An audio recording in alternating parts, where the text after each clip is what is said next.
भारत के जनसंख्या नियंत्रण के लिए एक परिवार में 2 बच्चों का रहना यह अपेक्षित है, लेकिन यह दुर्भाग्यपूर्ण बात है कि कुछ परिवार में 2 से ज़्यादा 5 से 8, 10 तक बच्चे को जन्म दिया जाता है।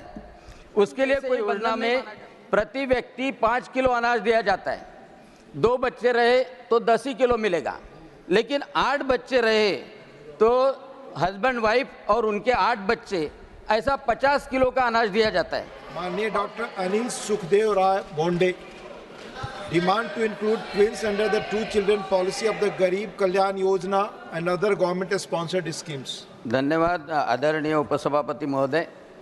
मैं प्रधानमंत्री गरीब कल्याण योजना तथा अनेक लाभदायी योजना के लिए एक कुटुंब में दूसरी बार होने वाले जुड़वा बच्चे का अपवाद करके 2 अपत्य की पात्रता रखने के बारे में यह विषय रख रहा हूँ। उपसभापति महोदय, 2014 से प्रधानमंत्री नरेंद्र जी मोदी के नेतृत्व में गरीब कल्याण योजना कार्यान्वित है, जिसमें 80 करोड़ लोगों को मुफ्त राशन, 4.5 करोड़ लोगों को घर और अभी ज़्यादा 3 करोड़ लोगों को घर, शौचालय तथा आयुष्मान भारत योजना का लाभ मिल रहा है।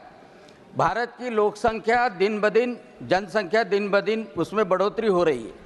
भारत के जनसंख्या नियंत्रण के लिए एक परिवार में 2 बच्चों का रहना यह अपेक्षित है, लेकिन यह दुर्भाग्यपूर्ण बात है कि कुछ परिवार में 2 से ज़्यादा 5 से 8, 10 तक बच्चे को जन्म दिया जाता है।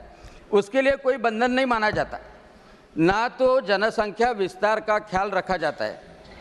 गरीब कल्याण योजना तथा अनेक लाभदायी योजना के लिए एक परिवार में 2 अपत्य जुड़वा बच्चों का अपवाद करके, दूसरी बार होने वाले जुड़वा बच्चों का अपवाद करके इसकी पात्रता रखना जरूरी है। राशन जैसे योजना में प्रति व्यक्ति 5 किलो अनाज दिया जाता है। 2 बच्चे रहे तो 10 ही किलो मिलेगा, लेकिन 8 बच्चे रहे तो हस्बैंड वाइफ और उनके 8 बच्चे ऐसा 50 किलो का अनाज दिया जाता है। और बच्चे बड़े होने के बाद में उनके कुटुंब बनते हैं, तो ज़्यादा कुटुंब के लिए प्रधानमंत्री आवास योजना से ज़्यादा घर बनते हैं।